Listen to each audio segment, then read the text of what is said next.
नमस्कार, मैं अभिषेक श्रीवास्तव और आप देख रहे हैं लोकनाथ। आइए डालते हैं आज की खास खबर पर नजर। ग्वालियर के श्रीमंत राजमाता विजयाराजे सिंधिया एयर टर्मिनल के साथ ही देश के 16 एयरपोर्ट का लोकार्पण एवं शिलान्यास कार्यक्रम रविवार को संपन्न हुआ। प्रधानमंत्री नरेंद्र मोदी ने वर्चुअली इस कार्यक्रम में हिस्सा लिया। वहीं प्रदेश के इतिहास में भी यह दिन एक गौरवशाली दिवस के रूप में याद किया जाएगा, क्योंकि प्रदेश के सबसे बड़े टर्मिनल का शुभारंभ यहाँ किया गया है। इस मौके पर राज्यपाल मंगू भाई पटेल, मुख्यमंत्री डॉक्टर मोहन यादव सहित केंद्रीय नागरिक उड्डयन मंत्री ज्योतिरादित्य सिंधिया, सांसद विवेक शेजवलकर, स्पीकर नरेंद्र तोमर सहित प्रदेश के कई मंत्री और अंजन प्रतिनिधि मौजूद थे। मुख्यमंत्री डॉक्टर मोहन यादव ने कहा कि 16 महीने के रिकॉर्ड समय में इस एयरपोर्ट को बनकर तैयार किया गया है। यह अपने आप में महत्वपूर्ण है। उन्होंने कहा कि इस दिन प्रधानमंत्री नरेंद्र मोदी ने देश के 16 एयरपोर्ट के लोकार्पण और शिलान्यास के कार्यक्रम को एक साथ शुरू किया। मुख्यमंत्री डॉक्टर मोहन यादव ने कहा कि रविवार को यानी 10 मार्च को पूर्व केंद्रीय मंत्री स्वर्गीय माधव सिंधिया की जयंती भी है। इस दिन उनकी मां के नाम पर इस एयरपोर्ट का उद्घाटन अपने आप में ऐतिहासिक है। उन्होंने कहा कि ग्वालियर के इस एयरपोर्ट को आधुनिक सुविधाओं से सुसज्जित किया गया है।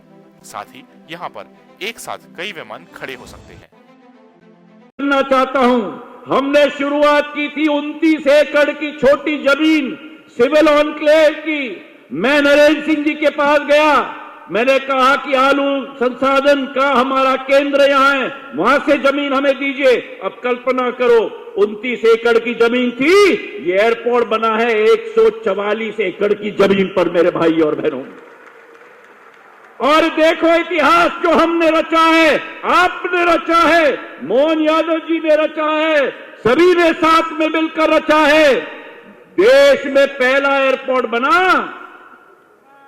जो 16 अक्टूबर 2022 को गृह मंत्री जी के द्वारा शिलान्यास किया गया और 16 महीने के अंदर प्रधानमंत्री जी के द्वारा आज लोकार्पण किया जा रहा है। मेरे भाई और बहनों, 75 वर्ष के इतिहास में सबसे कम समय में बना हुआ एयरपोर्ट आपका ग्वालियर का एयरपोर्ट है। मेरे भाई और बहनों, मैं अपने विभाग के सभी अफसरों को भी धन्यवाद देना चाहता हूं।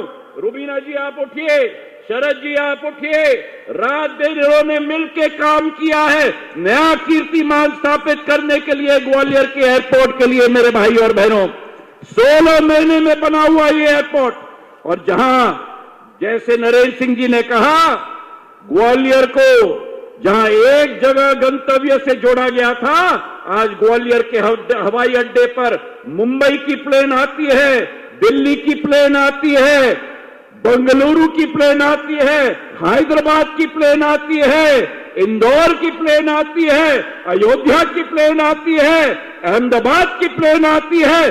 ग्वालियर को पूरे देश के साथ जोड़ने का काम आज संपन्न हुआ है प्रधानमंत्री जी के आशीर्वाद और मोहन यादव जी के साथ के आधार पर। मेरे भाई और बहनों, आज ये airport 2 lakh 2.5 lakh square foot का बना है। मध्य प्रदेश का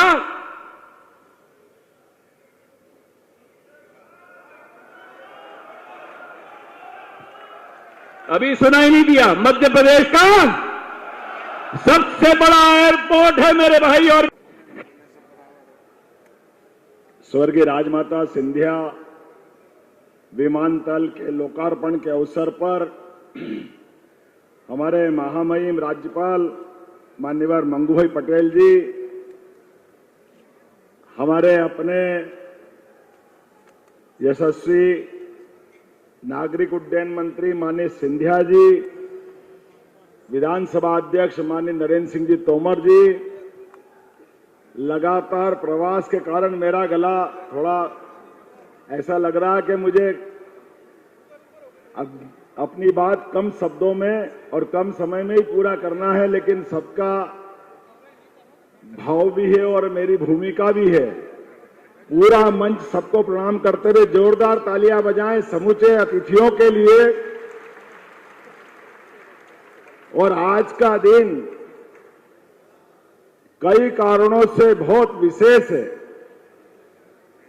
स्वर्गीय राजमाता सिंधिया जी के नाम पर यह नया विमानतल का अपने आप में लोकार्पण यह हमारी समृद्ध विरासत के साथ वर्तमान में हमारे यशस्वी प्रधानमंत्री के नेतृत्व में बदलते दौर का बदलता भारत और बदलते भारत में बदलते राज्य के अंदर के विकास के नए कीर्तिमान और कीर्तिमान में नया प्रतिमान का इतिहास गढ़ता ये विमानतल है। ये अपने आप में उदाहरण है।